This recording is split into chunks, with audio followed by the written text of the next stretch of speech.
오죽하면은 저 양양 같은데 저 공항에 비행기가 안 내리니까 그냥 활주로에 고추나 말리자고 하는 거 아닙니까? 맞아요. 처해 있는 문제의 본질을 알고 그다음에 이제 공항에 대한 어떤 SOC 투자가 네. 마치 지역 경제에 대한 상징인 것처럼 인식되는 이 개념부터 좀 바꿔야 될 것 같습니다. 그런 거를 받아들이는 지역에 대해서 굉장히 활수한 인센티브를 주면서 지역 경제를 살아날 수 있게끔 하는 그러한 어떤 그 참신한 발상이 필요하다. 걔가 제일 지금 표현이 뭐 하긴 했는데 골 때린다 그럴 뻔했어요. 자기가 전세금 2억이 있었는데 네. 배추 투자하라 그러고선 그 2억을 주고 한 달에 450만 원씩 받았다는 거 아니에요? 네. 이건 로또예요. 너무 못 벌어서 얹혀 산 인생이에요. 그것도 이건 또 너무 없어서 이런 문제를 갖다가 그러면은 너 어떻게 먹고 살았어? 이렇게 따지는 거거든요. 네. 신세한탄 했다라고는 하는데 지금 법률 비서관이 낄자리는 아닌 것처럼 보이잖아요. 네, 그럼 네. 여기 있었다라는 건 분명히 실무자가 들어와서 관련된 것부터 했던 거 아닌가라는 의심할 수밖에 없을 것 같습니다. 자, 조금 해명을 고급지게 좀 네, 못하나? 성의가 좀 부족하죠. 그 안가에 개 없나? 그거 막 짖었을 것 같은데 거기 어떻게 그 사표내러 가고.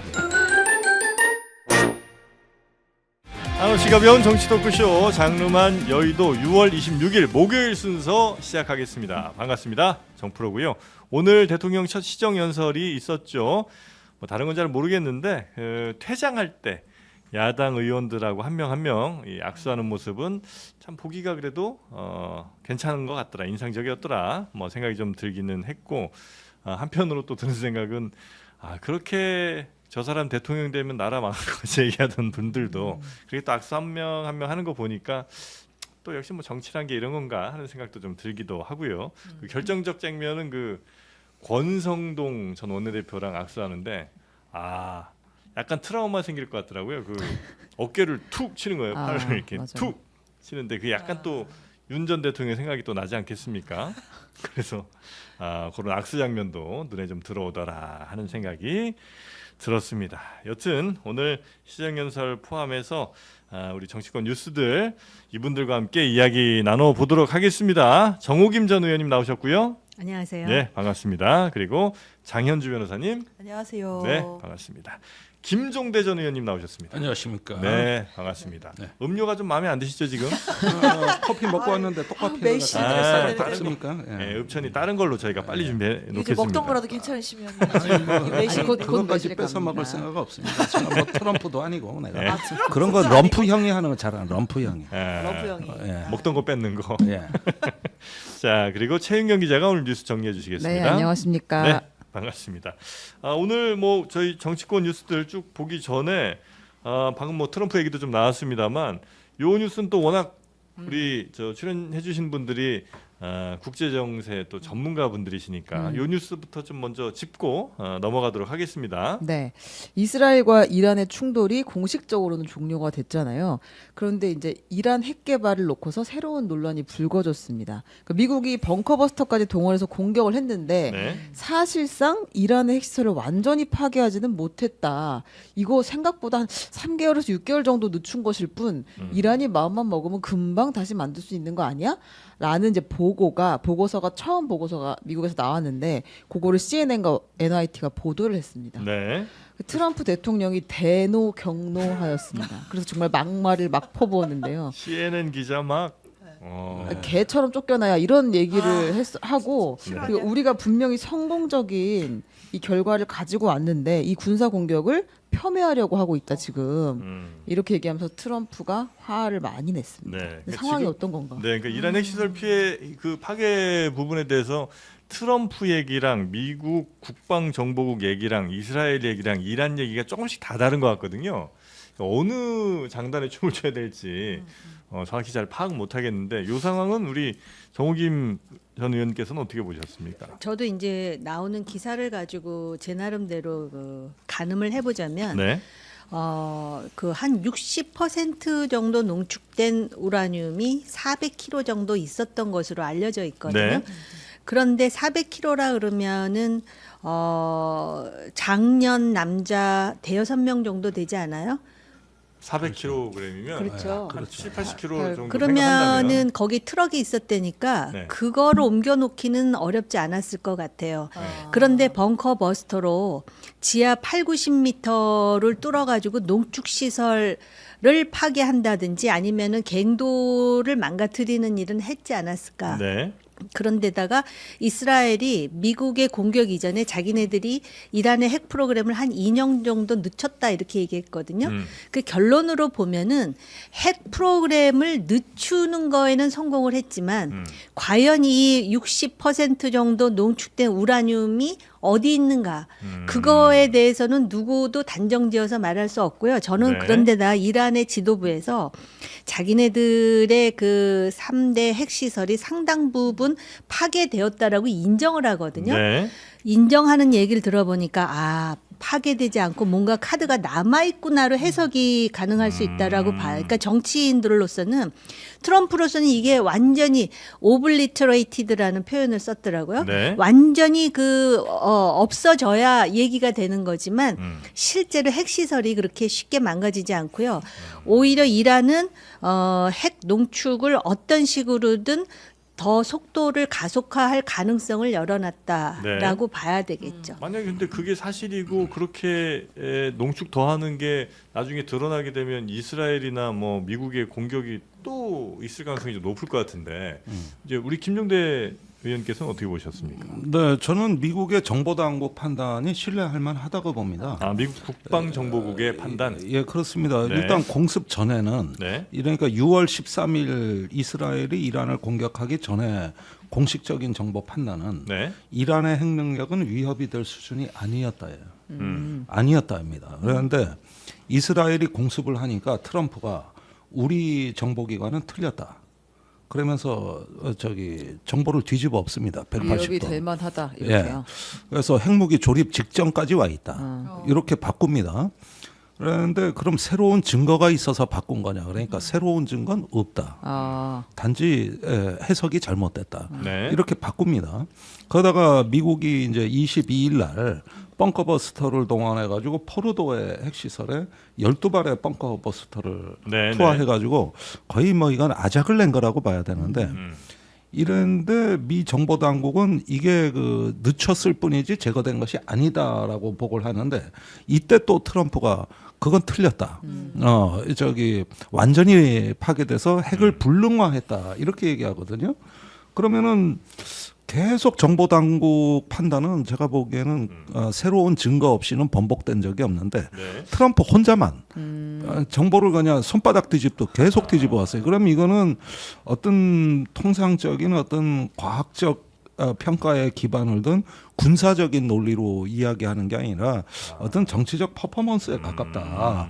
이런 점에서 또 언제 바뀔지 알 수 없는 원래보다 형국이라는 것이고. 그 위협의 수준도 훨씬 높여서 얘기를 했고 그다음에 네. 지금 이 사태가 벌어진 이후에는 실제보다 훨씬 더 축소해서 지금 그러니까 이란의 그렇죠. 핵능력을 축소했다가 언제는 또 과장했다가. 그렇게 얘기하고 이게 있다는 막 거죠. 열흘 단위로 반복이 되는데 네. 근데 이것도 뭉뚱그려 얘기하는 게 굉장히 위험한 게 첫째 핵시설, 네. 둘째 핵물질, 셋째 핵무장을 분리해서 봐야 되거든요. 네. 핵시설이라 그러면은 뭐 원자력 발전소라든가 원자로 또 원심 분리기 이런 게 해당이 될 농축할 수 것이고. 있는. 예. 네. 핵물질이라고 하면 그래서 얻어진 물질들. 다른 데로 옮겨놓은 우라늄 순도가 높은 농축 우라늄이 있을 거고 세 번째 무장을 하려면은 이 농축 우라늄 갖고 되는 게 아니라 고폭탄이 일단은 우라늄 핵분열 물질을 둘러싸는 탄두가 제작이 돼야 되거든요. 네.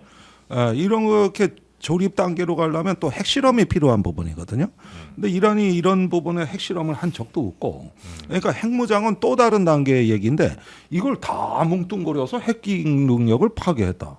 그게 핵의 연료 주기가 굉장히 이렇게 방대하고 큰 걸 갖다가 네. 뭉뚱그려가지고 폭격 한두 번 하면 핵 능력이 제거됐다. 이게 뭔 말이냐 이게. 그러니까 이것도 상당히 어떤 정치적으로 이제 본인의 위신을 세우기 위한 그러니까 여러 가지 정치적으로 퍼포먼스죠. 어떤 이익을 얻는 거예요? 트럼프가 이렇게 하면. 자기 성공했다. 정당화겠죠. 아, 내가 이란의 핵시설을 파괴했고 지금 휴전이 되고 있잖아요. 예. 하늘이 지금 평화로워졌다. 단순해요. 그러니까 제가 볼 때는 정치적으로 의도도 있겠지만 무식해서 그래요. 그러니까 아까 말씀하셨잖아. 그 세 나는 가지. 머리가 비었다 그래요. 그래요? 무식해. 비슷한 얘기 아닌가? 아, 없을 그렇죠. 묻자. 없을 그러네. 그래서 없나요? 예, 폭탄은 없어요 이란에.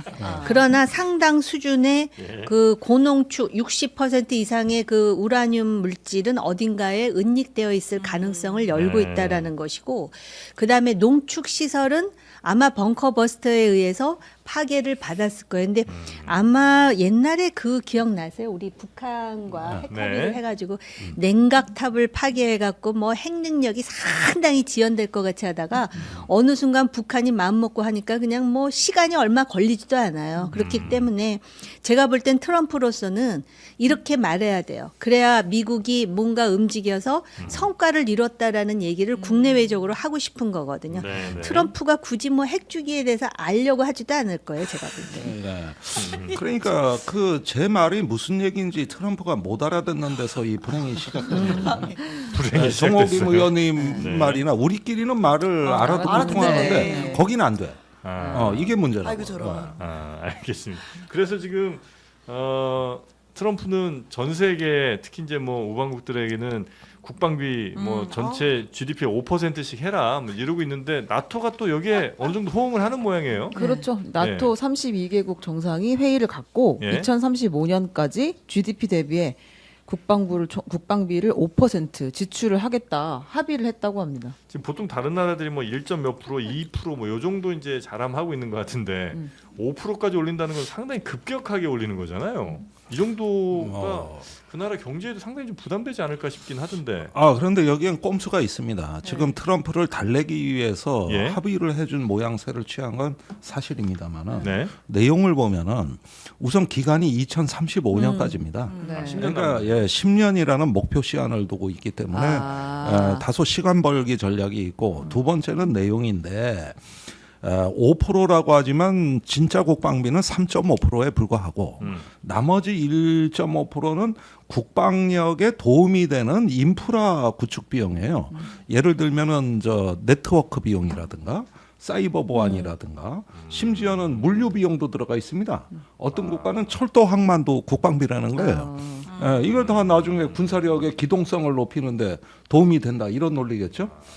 이런 식으로 해가지고 국방 아니라도 실제로는 해야 될 공사 같은 그래놓고 거군요. 네. 이걸 국방비라고 이름표를 우기자. 달면 되죠. 네. 그런데 트럼프는 또 이걸 전략적 승리라고 한다는 거예요. 아. 내가 국방비를 올렸다. 이렇게 해가지고 어설픈 합의를 한 것이고 이 5%를 일단 합의해 놓으면 요 합의를 기반으로 인도 태평양 국가들에도 동일하게 5% 압력을 넣겠다. 네. 그러니까 일본이 지금 많이 삐져 있지 않습니까?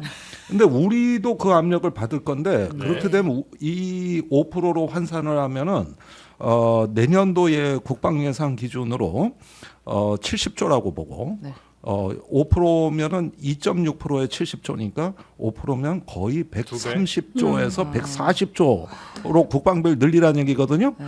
오늘 저 국회에서 추경 30조 갖고도 네. 이거 국가 재정이 거덜난다 아니다 이 난리인데 국방비로 물경 70조를 더 쓰라는 얘기가 돼버리니까 어마어마한 요구죠. 우리도 뭐 다리 건설 하죠 뭐. 네. 네, 항만, 공항. 그러니까 이번 추경도 국방비라고 우겨야 돼.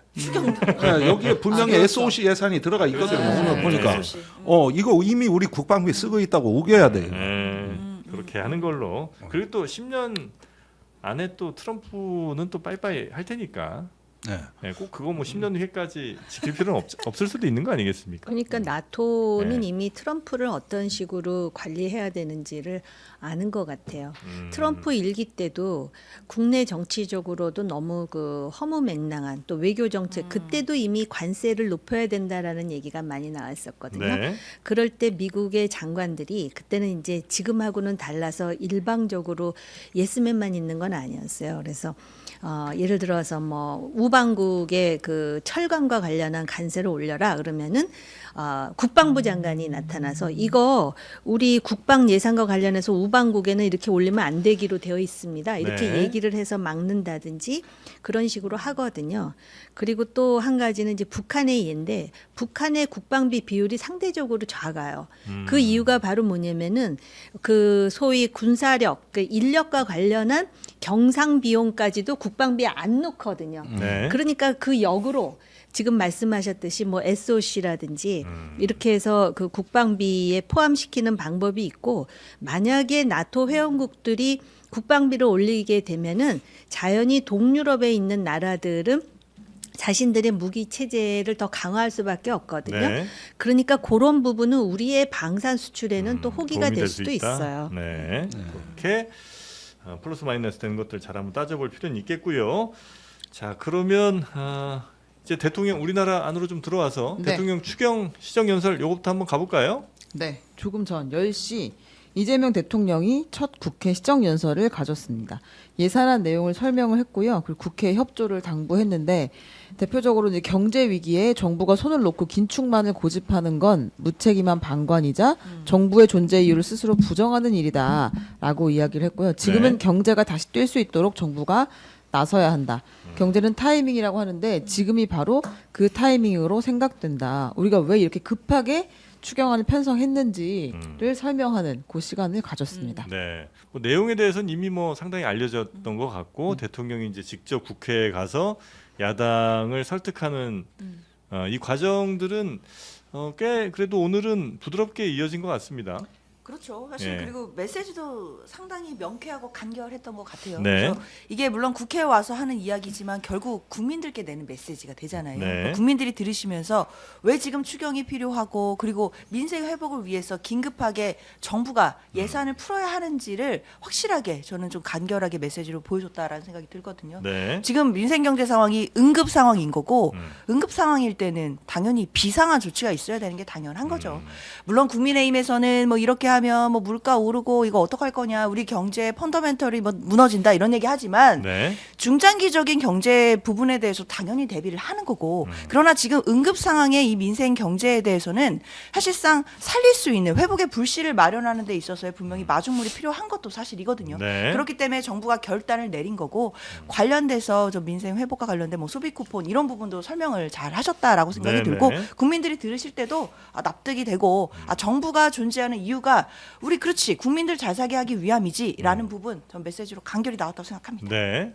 취임 초이고 그다음에 그 취임 초에 이제 그 민심은 일단 도와주자, 지켜보자라는 그런 여론이 상당히 높습니다. 그런데다가 민생이 지금 상당히 엉망이거든요. 네. 그런 상황에서 지금 추경에 대해서는 누구도 이의를 제기하지 않아요. 근데 추경 액수를 얼마로 할 것이며 그것의 구조를 어떻게 만들어낼 것인가에 대해서는 이견이 있었던 것으로 알아요. 근데 야당은 한 15조 정도를 생각하고 있는데 정부는 30조 5천억 원. 이 중에서 아까 말씀하신 지역 화폐도 있고 또 이제 그 소위 비탄감도 이제 그 포함이 네네네. 되어 있고 여러 가지가 포함이 되어 있는데 결국 이게 경제 문제이기 때문에 결국 이 마중물을 부어서 과연 물이 콸콸 쏟아져 나오느냐 아니면은 마중물을 부었음에도 불구하고 그때만 나오고 안 나오느냐, 이거는 결과를 보고 알 일이거든요. 왜냐하면 경제 전문가라 하더라도 거시경제, 미시경제를 다 꿰뚫고 있는 상황은 아니니까요. 그래서 일단은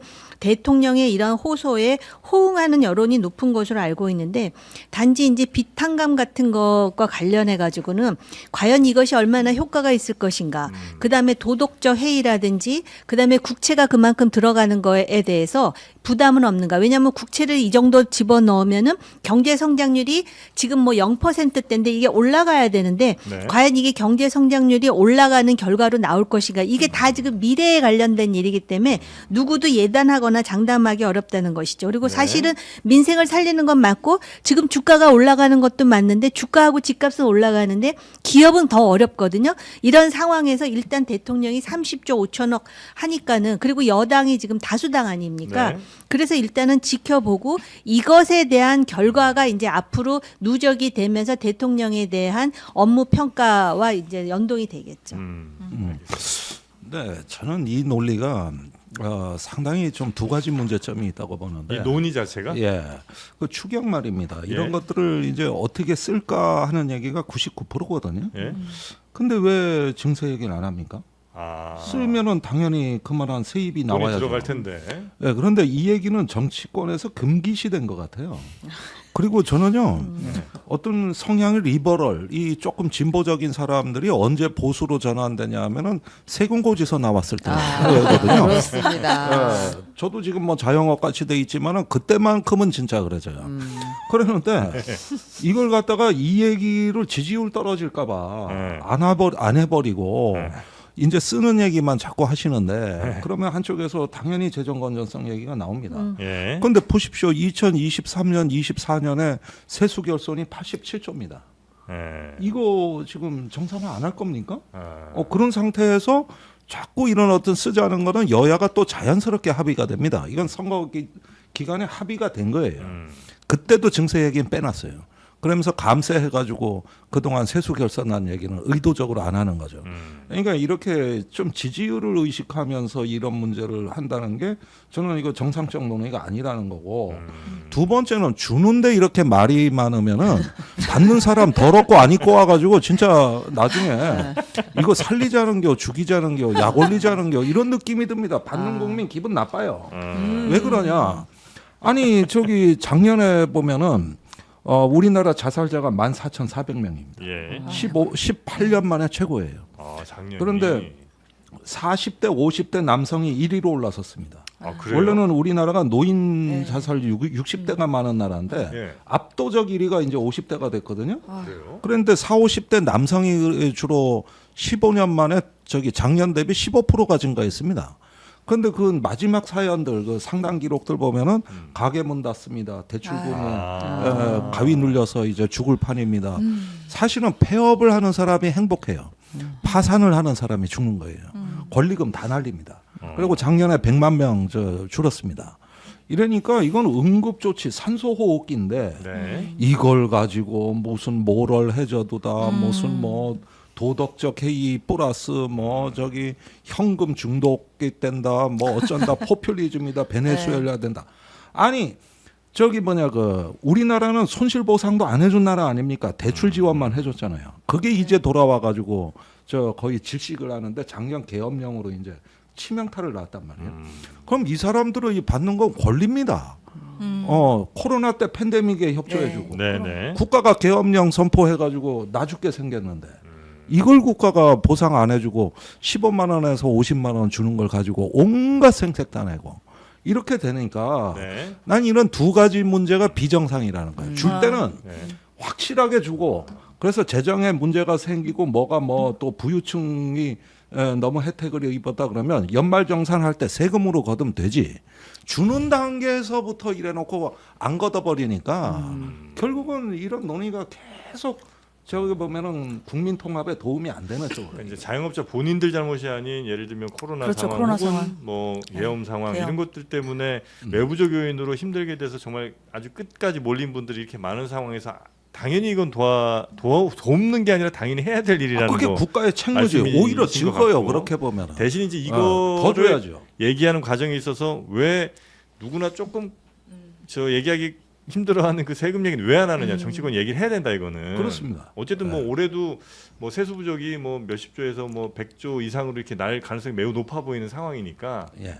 그래서 그 얘기를 국가에 빚는다고 뭐라 그러는데 네. 지금 가계 부채 이제 올해 2,000조 넘어갑니다.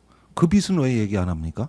항상 국가에 뭐 곡간이 국가 부채. 어쳤다 요것만 가지고 그래서 전체적으로 국부를 총량을 보고 우리가 논의를 해야지. 네. 어느 한 군데만 딱 집어가지고 더 이상 옆으로 논의가 확장이 안 돼요. 그러니까 난 이런 논의가 항상 비정상이라는 거예요.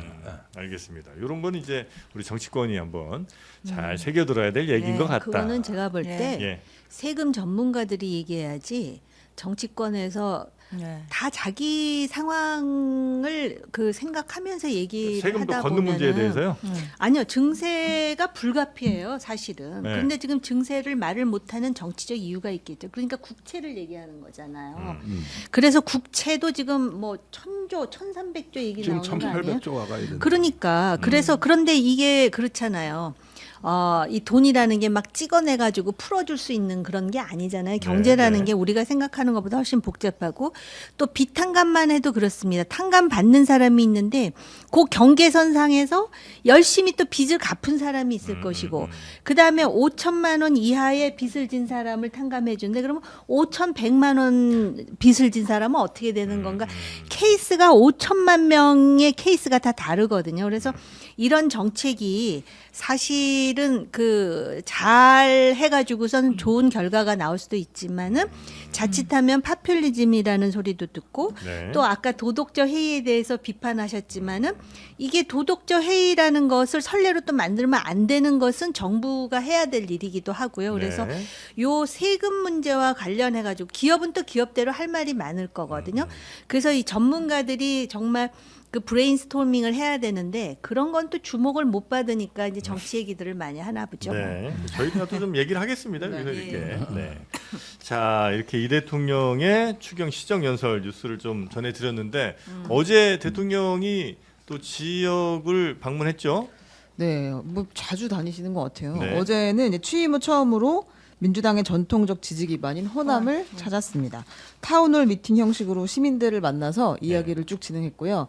당초 이제 100명 그리고 100분 정도 진행하려고 했던 타운홀 미팅에 원하는 사람, 할 말 있는 사람 다 들어오라. 그래서 문을 열어서 300명 정도가 같이 있었고 상당한 네. 시간 동안 직접 이야기를 듣고 대답을 했다라고 음. 하고요. 그리고 현직 대통령으로는 처음으로 소록도 병원을 방문하기도 했습니다. 네.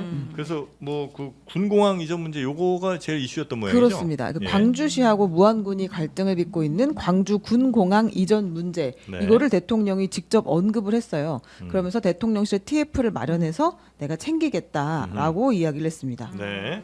그리고 뭐 사법 시험을 다시 부활시킨다 이런 얘기도 있었습니까? 그러니까 부활 이야기를 대통령이 하진 않았는데 예. 거기 참석한 사람 중에 하나가 예. 사법시험 부활이 필요하다. 우리가 도대체가 로스쿨을 갈 수가 없다 환경적으로. 너무 비싸고. 그렇죠. 예. 그랬더니 이제 이 대통령이 법조인 양성 루트로 이게 좀 부족할 수도 있다는 이야기에 나는 공감을 한다. 일정 부분 한다. 근데 이게 이제 그런 생각 하긴 하지만 조금 경론이 벌어질 일이기 때문에 쉽게 확답을 할 수는 없다. 다만 꼭 로스쿨만 길이어야 하나 실력이 되면 로스쿨 아니라 다른 방식으로라도 변호인이 될 수 있는 변호사가 될 수 있는 방법을 열어줘야 하지 않겠나라는 생각은 있다 네. 정도 얘기했습니다. 알겠습니다. 야, 이 사법 시험 사실 이 사법 시험 시스템에서 이제 네. 로스쿨 시스템으로 그쵸. 오는 것도 굉장히 힘들었잖아요. 그쵸. 여러 해 걸렸고. 저는 사법시험 출신인데 제가 아, 이제 그래요? 연수원에 있고 막 이럴 때 이제 로스쿨이 막 아, 맞아요. 격변기였어요. 마지막이죠. 맞아요. 예. 아. 그래가지고 이 부분에 대해서는 사실 이제 많은 변호사들이 관련해서는 관심이 있는 분야이기는 아. 해요. 근데 저는 이재명 대통령이 이야기하는 거 개인적으로 공감한다. 예. 이거 정말 진심인 것 같아요. 예. 왜냐하면 이제 본인이 아, 그렇죠. 사실은 학교도 제대로 못 다닐 정도로 너무 가난한 집안에서 사실 소년공까지도 했어야 했던 그런 학창 시절을 보냈잖아요. 네. 그러다가 또 고시를 패스하고 또 변호사가 되고 이런 과정을 겪어왔었기 때문에 혹시라도 실력이 있는데 공부를 할 수 있는데 내가 하고 싶은데 뭐 형편이 어려워서 못하는 거는 좀 막아야 되는 것 아니겠느냐라는 부분에 대해서는 정말 개인적으로 공감이 있는 것 같고요. 네. 다만 로스쿨 제도가 사실 굉장히 장기간 정착된 것도 사실이기 때문에 관련해서는 뭐 한 번에 제도로 바꾸기는 당연히 어려운 네. 것 같고 관련돼서 어느 정도 지금 대통령실에서도 검토는 좀 해보겠다라는 취지이니까 앞으로 나오는 얘기들을 좀 더 살펴볼 일이지 아직은 뭐 결정된 네. 건 없는 것 같다. 아니면 로스쿨을 매우 적은 금액으로 다닐 수 있는 길들을 좀 열어주는 거는 괜찮지 않을까 하는 생각이 좀 들긴 하는데 그러니까 돈이 너무 많이 든다는 거잖아요 로스쿨이. 근데 그 미국 로스쿨도 학비가 굉장히 비싸거든요. 예. 그리고 사실 이거 로스쿨에 대해서 과거에 처음에 로스쿨을 노무현 정부에서 이제 만들려고 했을 때 보수 정당이 굉장히 반대했어요. 바로 이런 이유 때문에 반대한 거예요. 그런데 이제 어쨌든 만들어지고 지금 결과론적으로 보면은 로스쿨 제도가 없을 때 사법시험만 있을 때는 변호사가 수요자에 비해서 공급이 적었기 때문에 상당히 이렇게 뭐라 그래 수임료도 수입이 상당히 비싸고 뭐 그랬는데 지금은 그런 면에서 상당히 어렵습니다. 네 낮아졌다고 매우 하는데 어렵습니다. 문제는 바로 이거예요. 로스쿨이 학비도 비싸고 네. 또 그러다 보니까는 결국은 꼭 그렇다라고 보기는 어려울지 모르지만 어느 정도 재력을 갖춘 부모가 있다든지 현대판 음서제라는 말이 그래서 나오는 거거든요. 그리고 또 이렇게 그 뭐랄까 그걸 참 표현하기가 굉장히 조심스럽긴 한데요. 그런 어떤 특권의 어떤 그런 그 연대가 이렇게 만들어지는 것 같은 로스쿨을 중심으로 아니 그러니까 이제 네. 예를 든다면은 부모가 직업의 법조계에 대물림이에요. 이렇게 있으면 그 말씀을 드리는 네. 거예요. 그러니까 그런 식으로 하다 보면은 오히려 더 박탈감을 느끼는 그런 사람들도 있겠다 싶은 생각이 네. 든다는 것이죠. 알겠습니다. 이게 뭐 지금 당장 어떻게 될 것 같진 않지만 대통령의 개인적인 느낌으로는 하여튼 사법시험을 이런 방식, 그러니까 로스쿨이 아닌 방식으로 변호인이 법조인이 될 수 있는 방법도 열어주는 게 좋겠다는 정도의 개인적인 생각은 아마 갖고 계신 모양이다. 네, 네, 요 정도 네. 말씀 듣고요. 그 군공항은 그래서 네. 어떻게 해결할 수 있는 거예요? 이 부분은 문제의 본질이 이거예요. 민간 공항을 가져온다 그러면 광주나 무안이나 다 서로 손들고 유치하려고. 환영하죠. 예. 근데 군공항이라는- 군공항에 끼어 있는 거예요. 근데 아시다시피 소음이 심한 거는 군 전투기지 민간 여객기가 아니란 말이에요. 네. 거기에다 군사보호구역에 또 규제가 추가가 되고 이런 어떤 그 상황들 때문에 이게 지금 이중적인 논쟁입니다. 이거는 네. 수원과 화성 간의 논의도 똑같습니다. 아, 수원에도 지금 있죠. 수원의 네. 군 비행장을 화성으로 옮기겠다는데 화성에서는 민간 국제공항으로라면 받겠는데 군공항이라면 못 받겠다 이거예요. 그러니까 이 논리는 대구가도 똑같고 광주가도 똑같고 수원가도 똑같은 거예요. 그러니까 이런 면에서 군공항에 대한 인센티브가 제대로 세팅이 됐는가를 봐야 되겠죠. 그 일대 분명히 이제 그 고도 제한도 따를 것이고 소음 피해에다가 그게 사람만이 아니라 가축들까지도 그 스트레스를 그렇죠, 받고 그렇죠. 예. 그러다 보면은 이게 그 저기 생업에 막대한 지장을 주는 거는 맞습니다. 그렇다면은 이거를 어떤 그 주변에 인프라 개발하고 같이 가야 되는 건데 이런 논의가 섞여 있으니까 해결이 안 되는 거거든요. 거기에다가 있는 공항이 있는데 공항 또 짓고 이런 게 붐이 불었습니다. 요즘 뭐 가덕도 보고 뭐 울릉도 신공항에 제주 제2공항에 이거 다 접었자 쓰지도 못할 공항 짓느라고 난리가 난 거거든요. 그 지금. 생각해. 아니 인천에 있는데 수원에 또 국제공항을 짓는다는 얘기가 마이크를 나왔더니 대고 그래. 인천에서 수원국제공항. 그래가지고 너무 중복 아니냐. 오죽하면은 저 양양 같은데 저 공항에 비행기가 안 내리니까 그냥 활주로에 고추나 말리자고 하는 거 아닙니까? 맞아요. 이런 상황에 과열이고 대단히 잘못된 이상열풍이 불었어요. 그래서 이 문제 해결에 이제 정부가 TF를 만든다 하고 좀 제대로 해보자 하는 건데 문제는 밀어붙이는 게 중요한 게 아니라 이것이 처해 있는 문제의 본질을 알고 그다음에 이제 공항에 대한 어떤 SOC 투자가 네. 마치 지역 경제에 대한 상징인 것처럼 인식되는 이 개념부터 좀 바꿔야 될 것 같습니다. 이 지자체 일종의 뭐 약간 폐해란 폐해일 수도 있을 것 같은데 뭐 일본도 보면 막 어디 막 쓸데없는 저 다리 같은 거 엄청 한때 지었다가 지금 다 그냥 네. 못 쓰는 경우도 굉장히 많은 그거 거 저 번지 네. 점프용으로 쓴다는 거 아닙니까 다리를 차가 안 다니니까. 그래도 어떻게든 활용하려고 그다음에 하네요. 다람쥐들이 주로 다녀서 사람이 아닌 다람쥐 다람쥐? 다리가 됐다 그러고. 네. 귀엽다. 우리나라도 네. 지금 차 안 다니는 도로 많아요. 진짜 네. 많아요. 많습니다. 맞아요. 어디 그러니까 이게 지역박에 가면. 지방선거를 하면서 네. 공약을 하잖아요. 네. 그리고 자기가 또 재선이 되려면 뭔가 했다는 거를 이렇게 가시적으로 보여줘야 되지 않습니까? 그러다 보니까 그런 건 좋아요. 공원이 많이 늘었어요. 그 다음에 각 지방자치체별로 또 체육관도 많이 늘고. 근데 이게 중복과 비효율이 많잖아요. 근데 네. 이게 이제 공항 수준으로 가면은 이거는 상당히 예산도 그쵸. 먹고 그러다 보니까. 조단이잖아요, 공항은. 그런데 군공항과 관련해 가지고는 그 불가피한 측면이 있습니다. 우리나라의 안보 현실로 볼 때. 예. 그렇기 때문에 아까 말씀하신 대로 그러면은 군공항을 유치하는 지역에 대해서는 어떤 보상과 인센티브를 줄 것인가. 그래서 사실은 뭐가 잘못되면은 제재를 가하는 것보다 그런 거를 받아들이는 지역에 대해서 굉장히 활수한 인센티브를 주면서 지역 경제를 살아날 수 있게끔 하는 그러한 어떤 그 발상에 네. 참신한 발상이 필요하다. 참신한 것도 아니에요. 그냥 상식적인 얘기인데요. 네. 필요하죠. 알겠습니다. 하긴 요즘은 그래서 뭡니까 그 교도소도 예전에는 완전 그 혐오 시설이라고 그냥 지역에서 엄청 반대했는데 요즘은 서로 유치하려고 하는 그런 움직임들도 있다고는 하더라고요. 군부대도 그래요. 군부대도. 예.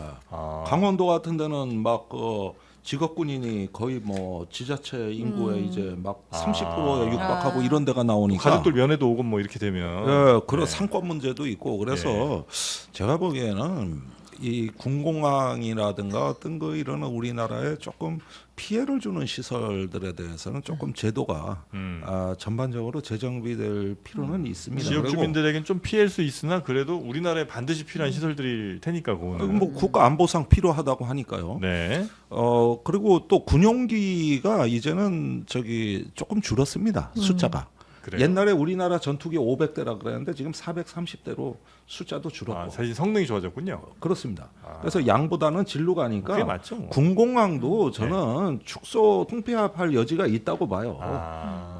옛날 같이 그냥 그 성능이 낮은 전투기는 작전 휴전선 반경도 가까이에도 조금- 있어야 되고 맞아요. 뭐 그 공중급유기도 없고 네. 그러니까 전국에 다 쟁여놓고 분산해야 되는데 요즘은 하늘에서 급유를 받고 또 전투기가 최신형이고 네. 아니 근데 또 생존성도 드론에다 높고 미사일 드론 미사일이 네. 있고 이렇게 되니까 맨날 그 뭐 전투기 숫자에 공항 수치에 유지하는 그 국방부 발상도 아주 고루한 그 잼버리 했던 데 발상이다. 같은데 이런 데는 어떨까요? 어디요? 새만금이요. 새만금 이런 데는 그 새만금이 참 활용이 안 돼 이상하게. 그러니까 원래 맨 처음에 무슨 저 농지 하려고 그랬다가 네. 테마공원 하려고 그랬다가 뭐 신도시에 뭐 별별 거 다 하려고 했는데 다 안 됐잖아요. 네. 군공항 어떻습니까? 그거 조금 이제 얻어 터질 각오는 하셔야 돼요. 생각 한 번만 하고 네, 얘기하시기 그게 또 바랍니다. 네. 활주로의 구조라든지 뭐 네. 여러 가지를 특수공법이에요. 생각을 네. 해야 그거 돼요. 특수한 네. 공법입니다. 특수한 거. 알겠습니다. 네. 자 그리고 이제 청문회 얘기를 좀 한번 가볼까요? 네, 이제 어제까지 이틀 동안 김민석 국무총리 후보자에 대한 인사청문회가 있었는데요. 오후 시간대에 그만두게 되고 끝까지 열리지 않아 파행으로 마무리가 되었습니다. 이렇게 이제 마무리 그냥 된 거예요? 네. 그러니까 국민의힘에서 네. 김민석 후보자가 자료를 제대로 안 내고 있다. 청문회를 하자는 거냐 말자는 거냐. 진짜 이젠 내놔라라고 하면서 내놓으면 들어가고 그때까지 기다리겠다라고 했는데요. 김민석 후보자는 내일 자료는 다 냈다. 청문회를 계속 해야 한다라고 하다가 결국에는 자정을 넘겨서 그냥 산회가 되었습니다. 국민의힘은 이제 배추 농사 장모 2억 원만 남은 청문회였다라고 비판을 했고 김민석 후보자는 자꾸 이제 자기의 소비 문제, 재산 문제, 남은 그 6억 가지고 한 이야기를 가지고 제2의 논두렁식의 프레임이다. 나 그동안 털릴 만큼 털리고 낼 만큼 냈다고 생각한다라고 했거든요. 그러니까 자료 달라고 한 자료는 뭐예요? 그러니까 주로 돈 관련된 자료인 거예요? 그렇습니다. 그러니까 그 국민의힘에서 이야기했던 것은 증여세 납부 내역, 그러니까 장모한테 2억 원을 5년 동안 받았다. 근데 예. 그거 직전에 증여세를 냈다고 했으니까 증여세 납부 내역을 가지고 와라. 그리고 2024년에 대출 상환을 했다고 하는데 1억 8천만 원 상환한 자료도 갖다 달라. 2025년에 대출 상환한 거 1억 5천만 원 했다고 하는데 그것도 상환 자료를 달라. 중국 칭화대 성적표도 달라. 이렇게 이야기를 했거든요. 네. 네, 그런데 이제 김 후보자가 이거는 그 전혀 그러니까 나를 뭐라고 하죠? 검증하는데 중요한 자료인지 도움이 되는 자료인지 잘 모르겠다라고 하면서 안 냈습니다. 아 그래요? 네.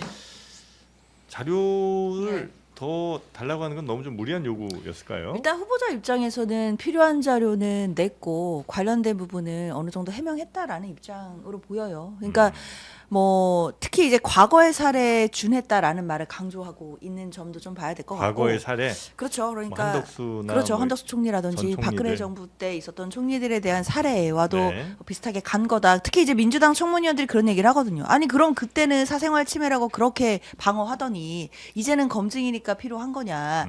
물론 뭐 지금 정권 교체가 됐고 공수가 교체된 건 맞는데 그렇다 하더라도 사실상 청문회를 사실상은 너무 희화화시키는 것 아니냐 이런 문제제기가 있는 것 같고요. 네. 그리고 또 한 가지는 저는 그런 점 봐야 될 것 같아요.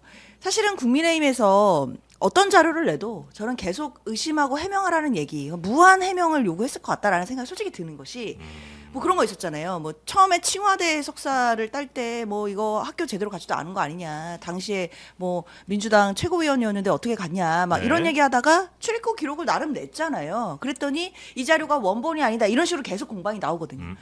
사실은 어느 정도 해명을 하면 그래도 소명이 됐다라고 보고 또 수긍해 줄 건 수긍해 줄 자세가 되어 있다면 네. 자료를 내는 게 의미가 있을 텐데 사실 어떤 자료를 내더라도 그 자료부터 다시 한 번 더 뭐 거리가 없나를 파고들기 시작하는 그런 사실 관계라면 네.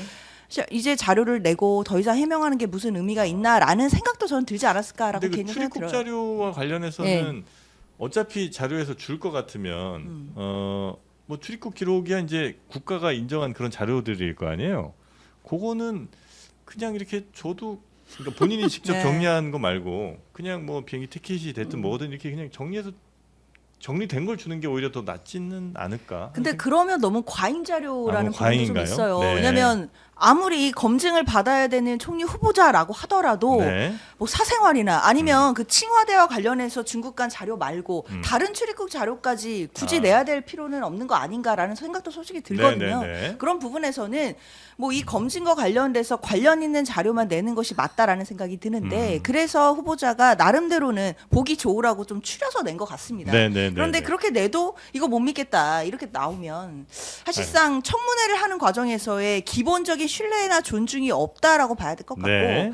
그렇기 때문에 파행된 게 아닌가. 그래서 알겠습니다. 파행의 책임은 국민의힘이 있다고 생각합니다. 네. 혹시 말씀 좀 주실까요? 네. 이렇게 할 청문회라면은 청문회 할 필요가 없죠. 이제부터는 안 하는 게 나을 것 같아요. 왜요? 뭐하러 이런 청문회를 합니까? 그리고 일단 그 여당의 의석수가 과반이 넘으면 물론 과반이 넘더라도 통과가 안 된 사례도 있었어요. 그러니까 여론이 그만큼 중요한데 지금 취임 초기 때문에 지금 새로운 정부에 대해서 일단 믿고 지켜보자라는 여론이 높은 것 같아요. 네. 그렇기는 하지만 문제 제기를 안 할 수가 없는 게요. 지금 말씀하셨듯이 장모로부터 증여를 받아서 2억을 뭐 생활비 쪽으로 몇백만 원씩 해서 증여세를 냈으면 증여세 낸 것에 대한 증빙은 어렵지 않을 것 같은데 그거가 제출되지 않았어요. 또 대출 상환 자료도 마찬가지입니다. 그러니까는 대출을 해가지고 차용증까지 썼는데 대출을 받은 사람이나 돈을 꿔준 사람이나 내 돈 갚아, 돈 갚을게라는 얘기가 없다가 총리 지명되자마자 어쨌든 대출 상환이 됐다라는 거잖아요. 그럼 상환됐으면 그거에 대한 증빙 자료는 오히려 당당하게 내놓을 수 있을 것 같은데 왜 이런 걸 문제 삼느냐 하면은 지금 어차피 이제 국회 통과될 거니까 이 김민석 의원이 과거에 전적이 있기 때문에 그래요. 정치 자금과 관련해 가지고. 네. 그리고 또 다른 경우에는 그 정치 자금과 관련해서 연루된 사람이 계속해서 미국에 생활비도 주었다 그러고 대출에도 또 이름이 오르내리고 또 이 사람이 개인적으로 얼마를 지금 벌었느니 이런 얘기가 나오다 보면 국무총리라는 공직은 장관이라는 공직보다도 훨씬 엄중한 자리예요. 상징성도 있고 그런 차원에서 국민의힘은 제기할 문제를 제기했어요. 단지 역량이 안 돼가지고 그거를 한 방에 그냥 해가지고 이슈를 만들어서 여론을 흔들 만한 그런 역량은 안 됐지만 나름대로 한 거라고 보여져요. 그다음에 칭화대 같은 경우 네. 법학 석사를 받았다는 건데 뭘 리스트를 작성해 그럼 앞으로는 무슨 일이든 그 공신력 있는 자료 아니고 내가 엑셀 사용할 줄 알아가지고 파일 만들어서 제출하면 되는 거냐 이 뜻이죠. 입장을 바꿔놓고 지금 김민석 후보가 보수 정당의 총리 후보인데 민주당이 야당이라면 이걸 이렇게 그 정도면 됐다라고 할 수 있겠는가. 뭐 마찬가지예요. 국민의힘도. 그러나 저는 과거에 국민의힘의 경우에 한덕수 총리도 그렇고 또 그 이전 정권의 장관도 그렇고 저는 문제 제기를 했던 사람이기 때문에 네. 할 수 있다고 봐요. 이거는 뭐 진영의 문제도 아니고 보수 진보의 문제도 아니고 그 사람의 도덕성과 자질과 관련한 문제 제기거든요. 네. 제가 제일 지금 표현이 뭐 하긴 했는데 골 때린다 그럴 뻔했어요. 그랬는데 하셨어요. 그게 하셨습니다. 배추 배추. 네. 하신 거. 했다고 하고요.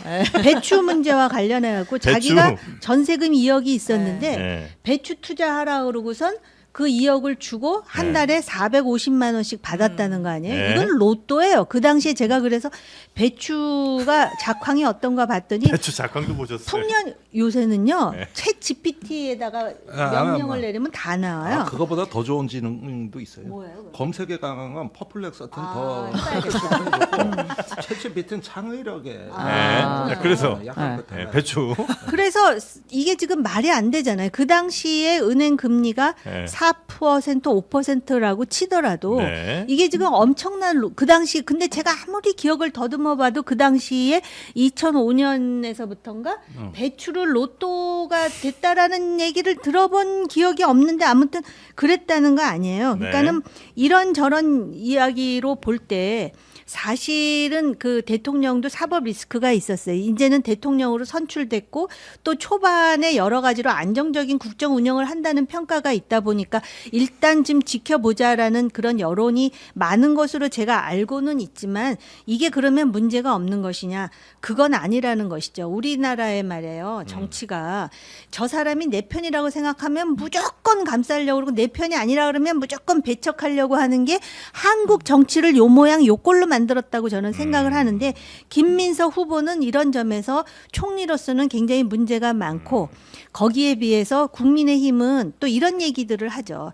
내란 세력이다 또는 내란 소위 뭐예요 우두머리에 대해서 말 한마디도 못하고 있다가 배추 이런 거 얘기하니까 니네 좀 우습다 이런 분위기가 있어서 그렇지 이게 문제 제기 안 할 일은 아니다라는 것이 네. 제 우리 생각이에요. 김정대 의원님. 저는 말해요.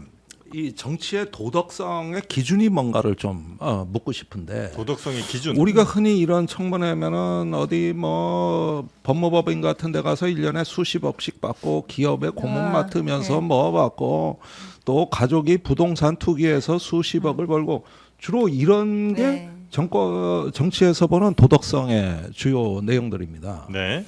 근데 이 경우에는 너무 못 벌어서 그러니까 사실 얹혀산 인생이에요. 그것도 하루 이틀이 아니라 30년을. 그러면 제가 말입니다. 이건 또 너무 없어서 이런 문제를 갖다가 그러면은 너 어떻게 먹고 살았어? 이렇게 따지는 거거든요. 네. 저도 40대 10년을 자영업자로 보냈어요. 출판업 하는데 책 지지리도 안 팔립니다. 네. 그러면 후배 돈 좀 떼먹고 또 선배한테 거짓말해서 좀 빌리고 네. 이렇게 해서 떼먹은 돈 많아요. 100만 원, 자랑이십니다. 200만 원, 500만 원까지.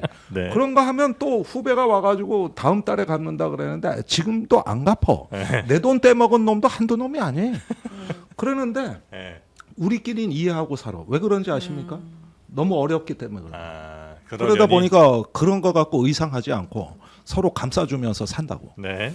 그러면은 이것도 분명히 같은 잣대로 보면 말입니다. 음. 도덕성 위반인 거는 맞아요.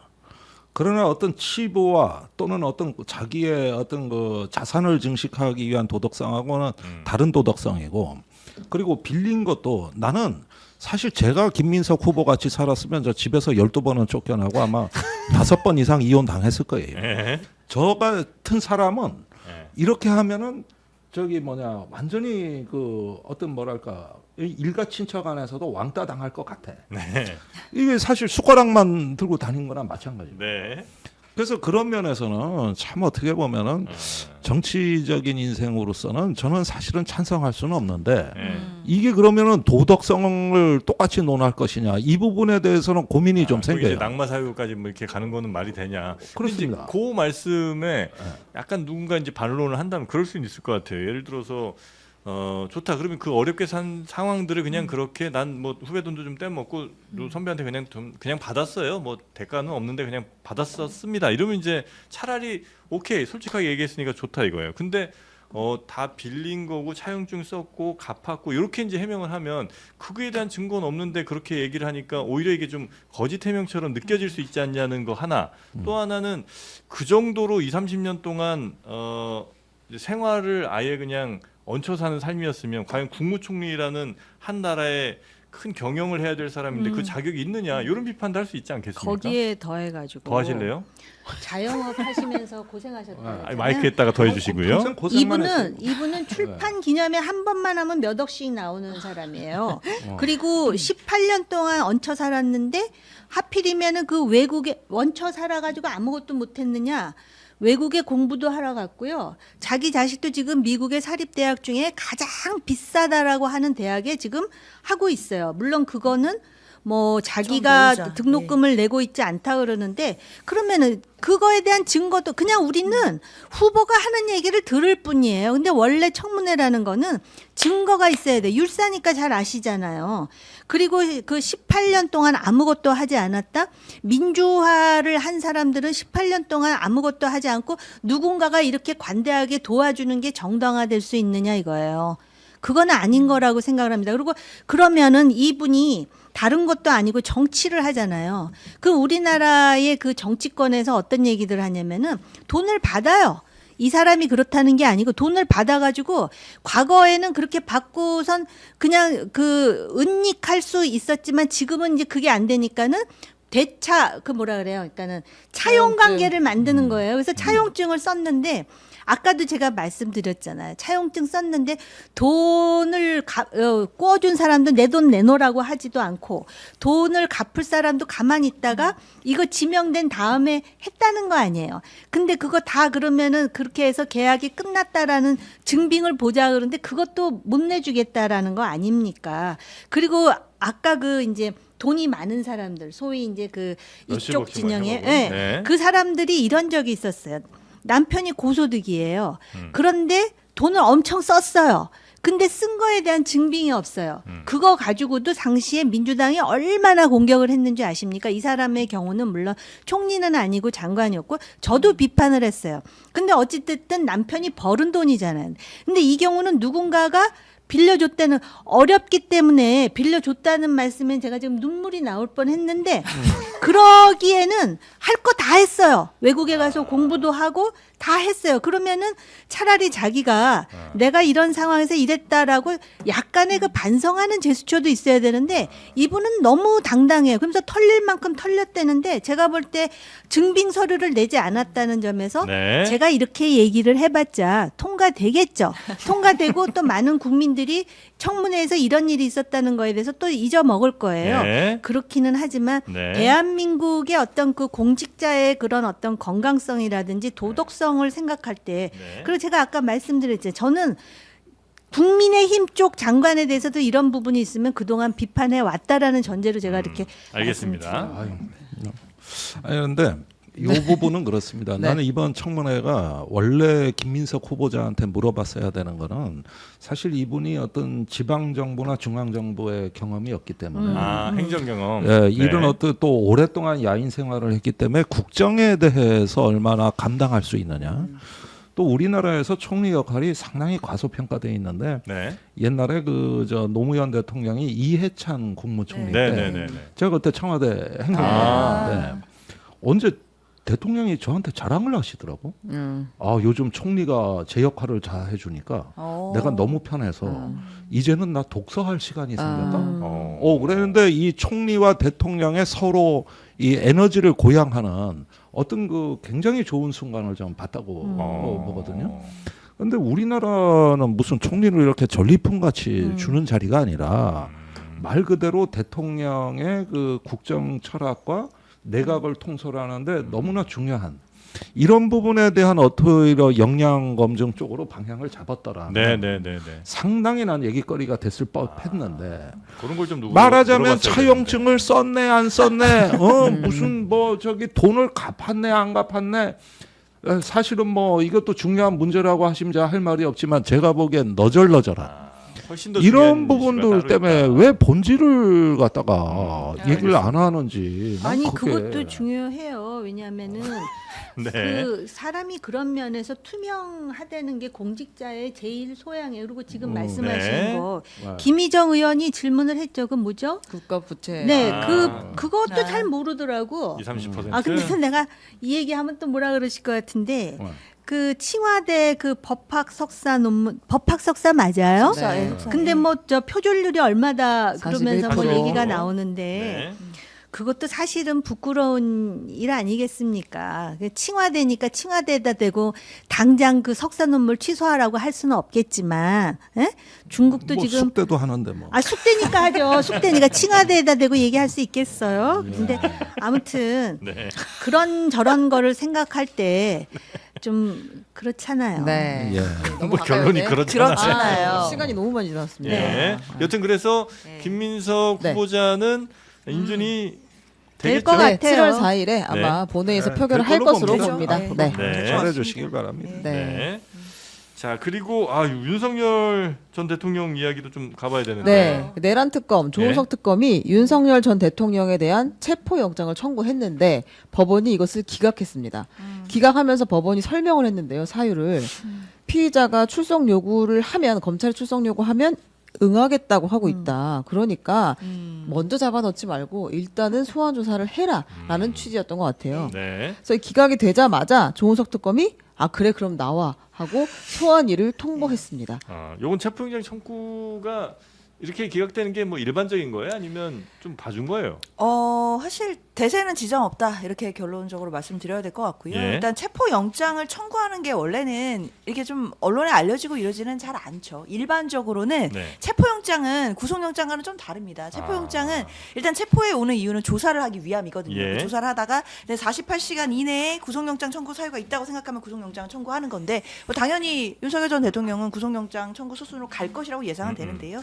근데 일반적으로 체포 영장 청구는 소환을 했는데 안 오거나 오지 않을 우려가 있을 때는 체포영장을 법원에 청구를 하고 네. 이게 좀 긴밀하게 진행이 됩니다. 그래서 비밀리에 진행이 돼서 영장이 사실 나와 있는지를 피의자가 대부분 모르죠. 그래 체포하러 갈 네, 테니까. 모르고 네. 어느 날 그냥 이렇게 회사 가다가 잡혀가는 네. 뭐 이런 아, 식인데 그렇겠네. 지금 이거는 알려져 버려서 사실 원래 체포영장을 청구할 때는 뭐 영장 실질 심사 같은 게 없어요. 네. 그냥 압수수색 영장처럼 검찰이 아. 안 나올 것 같습니다. 또는 안 나옵니다. 이렇게 그럼 그냥 체포영장 하면 해주는구나. 법원이 소환조사 응하지 않네. 그럼 체포해서 일단 조사해 보세요. 이렇게 예. 해서 48시간이니까 어차피 한정돼 예. 있으니까 내주거든요. 네. 근데 이게 언론에 알려지면서 윤석열 전 대통령 측에서 아니 난 부르면 나갈 거야. 부르면 나갈 거야라는 얘기를 화들짝 한 거예요. 놀라서. 그러니까 마치 법원에 실질 심사가 열린 것처럼 그러니까 의견을 낼 수 있는 것처럼 기회가 제공돼 버린 측면은 있어요. 이제 그러다 보니까 법원도 고민을 많이 했을 것 같아요. 네. 저는 특검 얘기가 훨씬 더 합리적이라 생각해요. 왜냐하면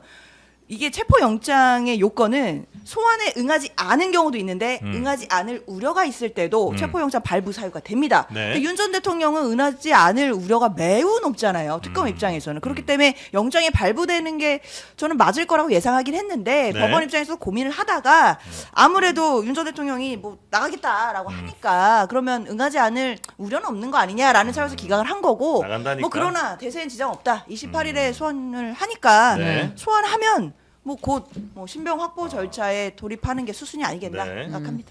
그래도 확실히 밝힐 것은 이 체포 영장 청구는 알려진 게 아닙니다. 내란 특검에서 공지를 한 거예요.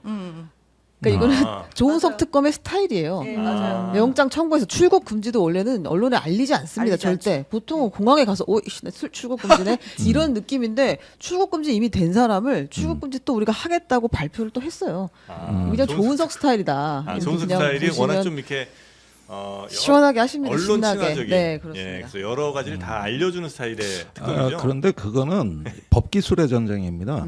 이번에도 윤석열 피의자의 법기술이 통한 거예요.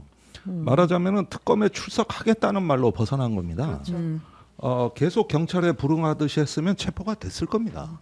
그런데 나는 특검에 출석할 의향이 있고 부르면 갈 거다 그러니까 그 말을 듣고 바로 소환을 공개적으로 해버린 거거든요. 네. 근데 이런 와중에도 그러면 윤석열 피의자가 이 특검의 합법성을 인정하며 또 내란 수사 자체를 그러면 성실히 받을 의향이 있는가를 따져봐야 되고 이게 본질이거든요. 근데 이런 특검을 위헌적인 특검이고 내란 수사는 불법 수사라고 주장을 하고 있습니다. 그러면서 심지어는 그 중요 종사자 김용현 네. 같은 경우 구속이 됐지만 네. 제가 진술 조사를 다시 살펴보면 깜짝 놀랐는데 작년 12월 17일경부터 진술 조사에서 묵비권을 행사합니다. 김용현이. 그러면, 예. 예. 그러면 지난 6개월간 구속돼 있다 그랬지만 제가 알기로는 조사가 되거나 수사가 된 게 없어요. 아, 그래요? 장장 6개월입니다. 모든 진술은 진술할 수 없다. 그리고 옆에서 변호인이 조력을 할 때 이것은 내란이라는 걸 범죄로 가정하고 하는 수사이기 때문에 진술할 수 없다는 거예요. 그러니까 저 사람들은 원래 이번에 구속 연한치하고 그러면은 당당하게 자기는 무죄로 걸어 나갈 거라고 확신을 했던 사람들이고 이 특검과 수사의 정당성을 근원적으로 거부하겠다. 이러면서 바깥에 극우 세력하고 연결돼 있습니다. 네. 그러면 이게 뭡니까? 지금 이런 상태에서 다음번에 이제 소환에 응한다고 네. 했는데 그러면 와서 성실하게 진술한다? 천만의 말씀이죠. 네.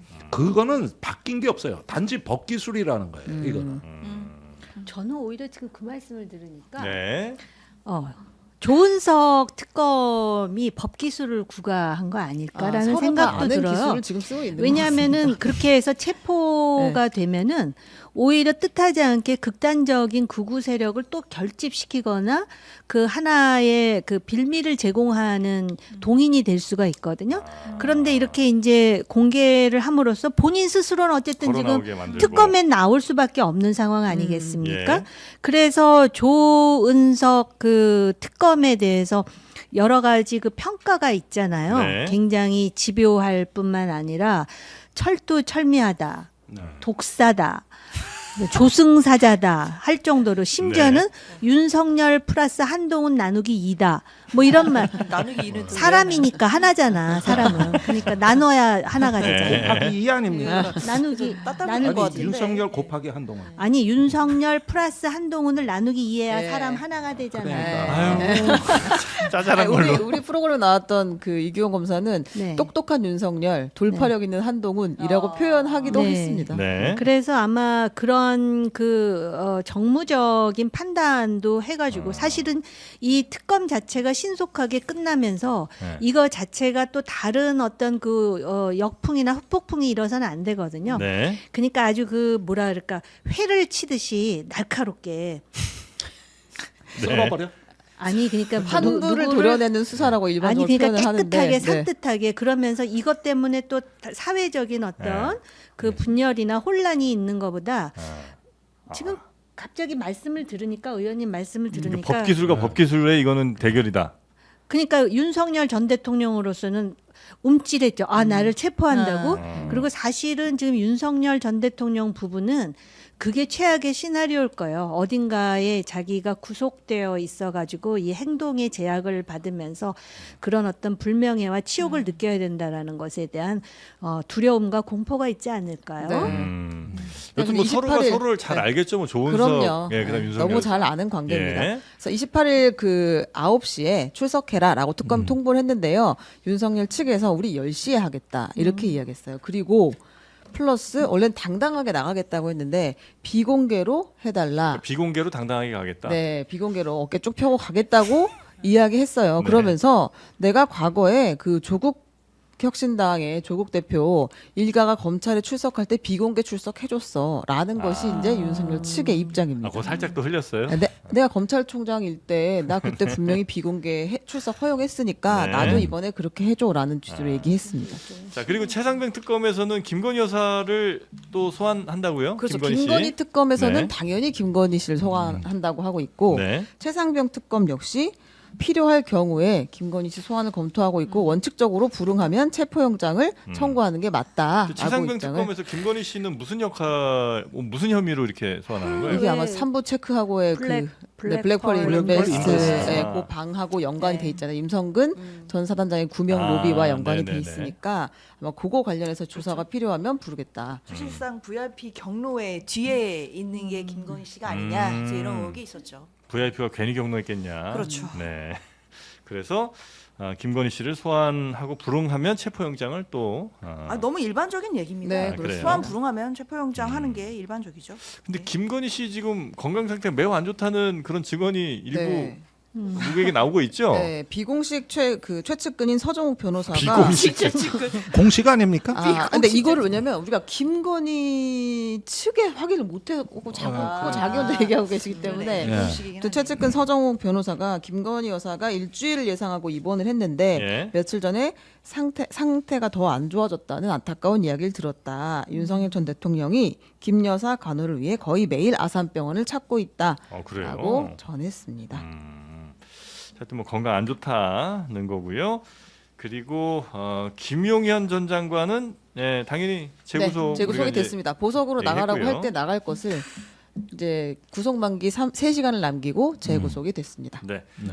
요거는 조금 그래도 짚어볼 뉴스 같은데 그 안가 회동에 네. 우리가 몰랐던 사람 하나가 있더라고요. 그렇습니다. 우리가 예. 12월 4일 개엄 직후에 안가에서 회동이 있었고 거기에 박성재 법무부 장관, 이상민 행안부 장관, 이완규 법제처장, 김주현 민정수석 네 사람이 있었다고 네. 알고 있었는데 그 자리에 있었던 또 다른 사람이 등장했습니다. 한정화 대통령실 법률비서관입니다. 그러니까 원래 이 자리가 그때 당시 뭐 얘기하기로는 뭐 신세한탄한 자리다. 네. 우리가 어쩌다 여기까지 왔냐. 뭐 이런 얘기 했다고 이제 전해져서 네, 이 사람들이 주장했잖아요. 네, 그렇습니다. 근데 이 근데 사람 이제 구조상 네. 박성재 장관 17기 여기 모인 사람들이 검찰에서 그러니까 연수원 17기, 18기, 그다음에 23기, 18기 이런 식이거든요. 네. 한창 어르신들인데 여기 이제 한정화 법률비서관은 29기예요. 그러니까 신세한탄을 같이 할 만한 겸상할 만한 그런 그 처지는 아니다 서로. 네. 근데 이 사람 왜 있었나? 왜 잘 있었어? 보면 전부 다 법률 관련해서 이 사람들이 그렇죠. 전문성을 가지고 있는 사람들입니다. 네. 그러니까 그 계엄 상황을 나중에 어떻게 돌파할 것인가를 논의하지 않았겠느냐.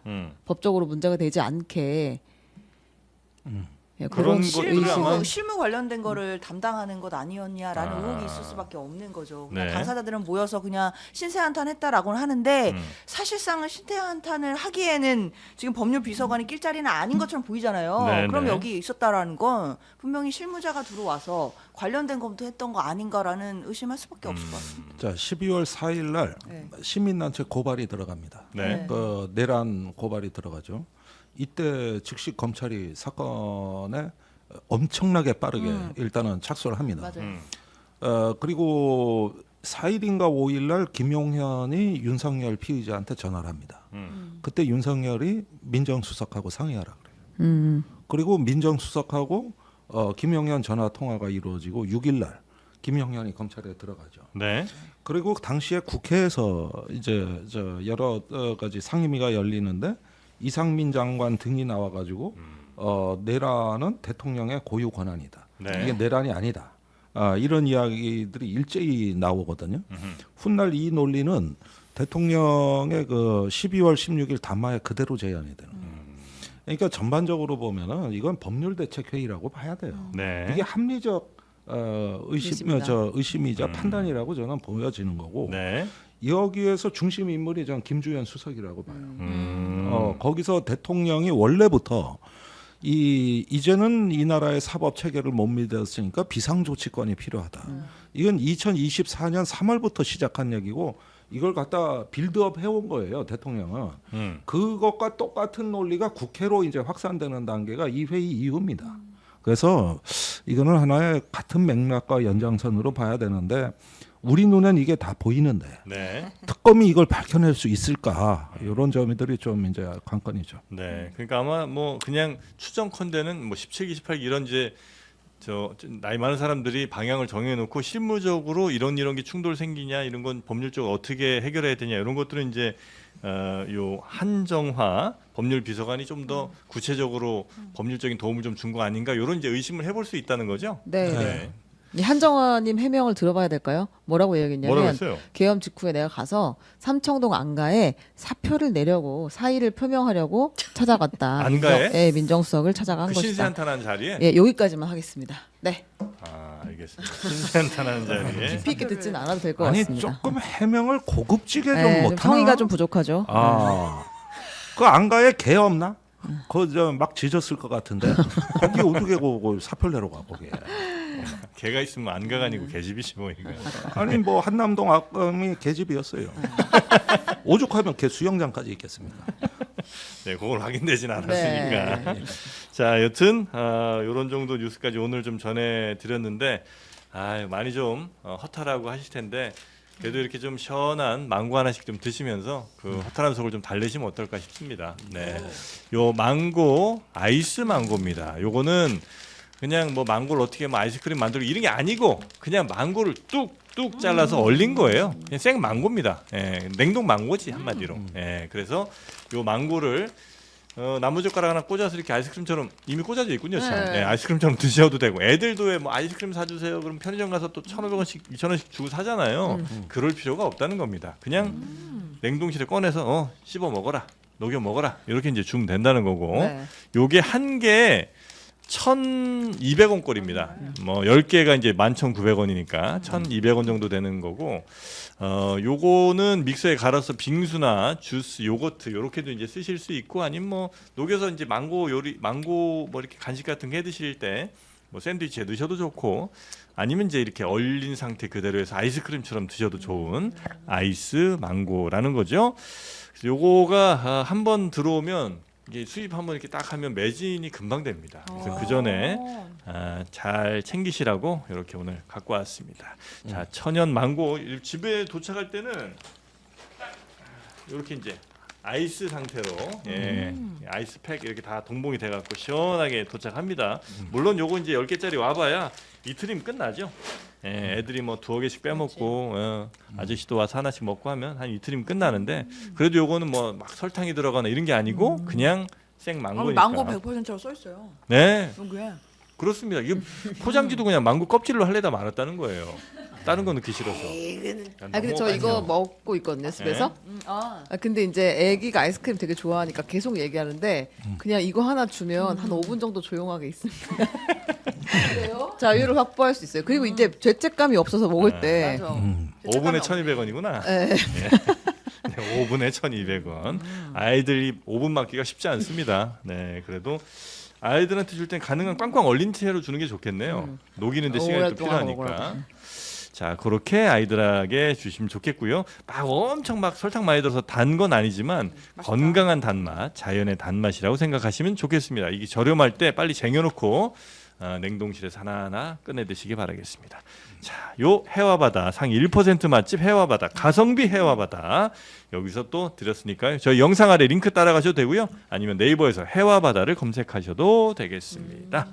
자, 세 분은 망고 아이스 드시면서 서서히 나가주시면 되겠고요.